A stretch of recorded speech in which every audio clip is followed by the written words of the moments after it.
എൻ്റെ പുതിയ വീഡിയോയിലേക്ക് എല്ലാ കൂട്ടുകാർക്കും സ്വാഗതം. ഇന്ന് ഞാൻ കയ്പ്പക്ക കൊണ്ട് നല്ലൊരു മസാലക്കറിയാണ് കേട്ടോ ഉണ്ടാക്കുന്നത്. അപ്പോൾ കയ്പ്പക്ക കൂട്ടാത്തവർ പോലും ഇങ്ങനെ ഉണ്ടാക്കി കൊടുത്താൽ കയ്പ്പക്ക കഴിക്കും. അപ്പോൾ അതെങ്ങനെ ഉണ്ടാക്കാമെന്ന് നോക്കാം.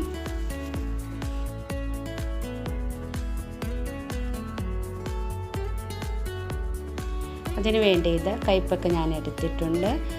ഇത് നല്ലതുപോലെ കഴുകി വട്ടത്തിൽ അരിഞ്ഞെടുക്കണം കേട്ടോ.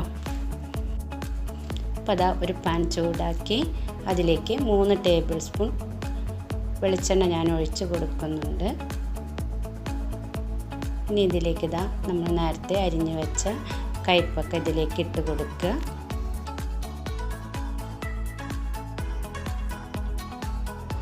ഇനി ഇതിലേക്ക് ആവശ്യത്തിനുള്ള ഉപ്പും ചേർത്ത് കൊടുക്കുക.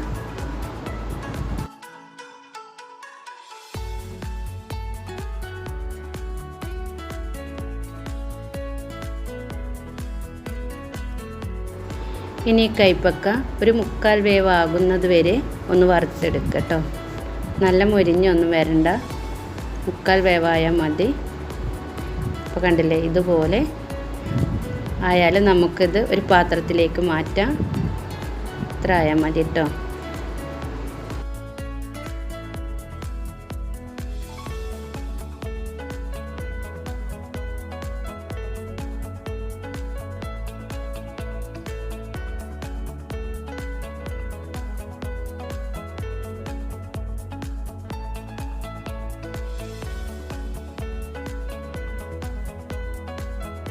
ഇനി നമുക്ക് കയ്പ്പക്ക വറുത്തെടുത്ത ആ പാനിൽ തന്നെ ആ എണ്ണയിലേക്ക് 1 ടീസ്പൂൺ കടുകിട്ട് കൊടുക്കുക. അതിൻ്റെ കൂടെ തന്നെ 1 ടീസ്പൂൺ ഉലുവയും 1 ടീസ്പൂൺ ചെറിയ ജീരകവും 1 ടീസ്പൂൺ ഉഴുന്നും കൂടി ചേർത്ത് നല്ലൊന്ന് മൂപ്പിച്ചെടുക്കുക കേട്ടോ.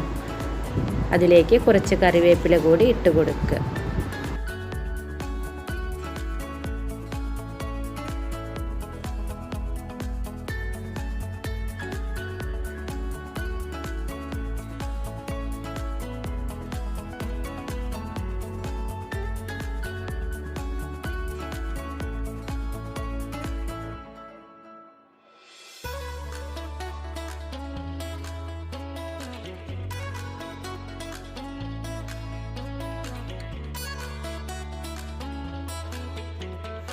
ഇനി ഇതിലേക്ക് വേണ്ടത് വെളുത്തുള്ളിയാണ്.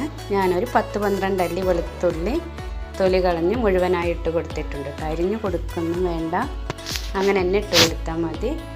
ഇത് നല്ലൊന്ന് മൂത്ത് വന്നതിന് ശേഷം വേണം ഇതിലേക്ക് വലിയ ഉള്ളിയൊക്കെ ഇട്ട് കൊടുക്കാൻ.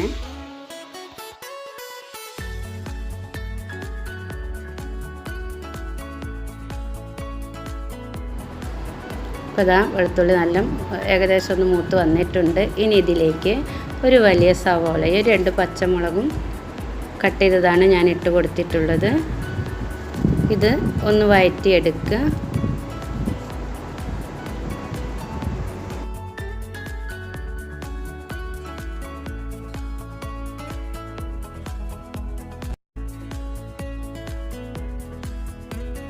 അപ്പോൾ ഉള്ളിയൊക്കെ നല്ല വഴന്ന് വന്നിട്ടുണ്ട്. ഈ സമയത്ത് ഇതിലേക്ക് ഇനി വേണ്ടത് 2 തക്കാളി അരച്ചതാണ്. അവിടെ 2 തക്കാളി മിക്സിയുടെ ജാറിൽ ഞാൻ അരച്ചെടുത്തിട്ടുണ്ട്. അതുകൂടി ഇതിലേക്ക് ചേർത്ത് കൊടുക്കുക.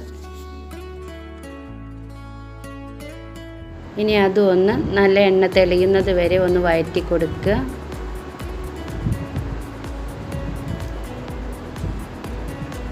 അപ്പോൾ കണ്ടില്ലേ, എണ്ണ തെളിഞ്ഞു വന്നിട്ടുണ്ട്. ഈ സമയത്ത് നമുക്കിതിലേക്ക് പൊടികൾ ഇട്ട് കൊടുക്കണം. 1 ടീസ്പൂൺ മഞ്ഞൾപ്പൊടിയും 1.5 ടീസ്പൂൺ മുളക് പൊടിയാണ് ഞാൻ ഇട്ട് കൊടുത്തിട്ടുള്ളത്.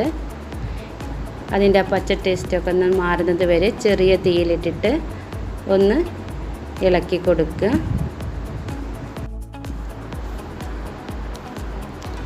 ഇനി ഇതിലേക്ക് കുറച്ച് പുളി ഒഴിച്ച് കൊടുക്കണം. ഞാനിപ്പോൾ ഒരു നാരങ്ങ വലുപ്പത്തിലുള്ള പുളിയാണ് എടുത്തിട്ടുള്ളത്.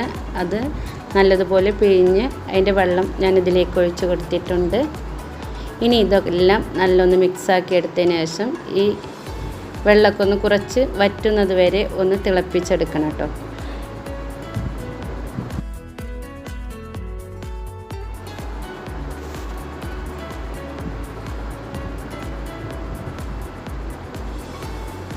അപ്പോൾ ഏകദേശം വെള്ളമൊക്കെ വറ്റി വന്നിട്ടുണ്ട്. ഈ സമയത്ത് നമുക്ക് നേരത്തെ നമ്മൾ വറുത്ത് കോരി വെച്ച കയ്പക്ക ഇതിലേക്ക് ഇട്ട് കൊടുക്കുക.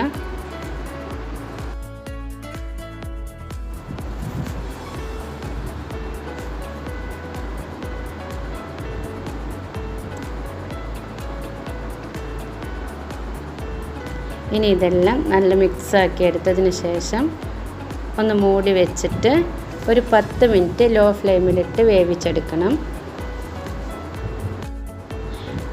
മൂടി വെക്കുന്നതിന് മുമ്പേ ഉപ്പൊക്കെ നോക്കിയിട്ട് വേണം കേട്ടോ മൂടി വെക്കാൻ.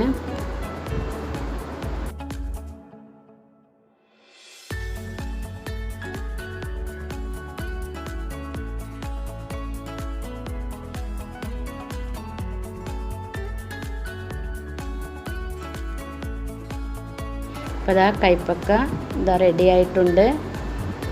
നല്ല കുറുകിയ ചാറോട് തന്നെ കിട്ടിയിട്ടുണ്ട്. അപ്പോൾ കയ്പക്ക ഇങ്ങനെ ഉണ്ടാക്കിയില്ലെങ്കിൽ ഒന്ന് ഉണ്ടാക്കി നോക്കുക. കയ്പക്ക കഴിക്കാൻ ഇഷ്ടമില്ലാത്തവർ വരെ ഇങ്ങനെ ഉണ്ടാക്കി കൊടുത്താൽ കഴിക്കും കേട്ടോ. അപ്പോൾ എൻ്റെ റെസിപ്പി നിങ്ങൾക്ക് ഇഷ്ടമായിട്ടുണ്ടെങ്കിൽ ലൈക്കും കമൻറ്റും സബ്സ്ക്രൈബും ഒക്കെ ചെയ്യാം കേട്ടോ. Thank you.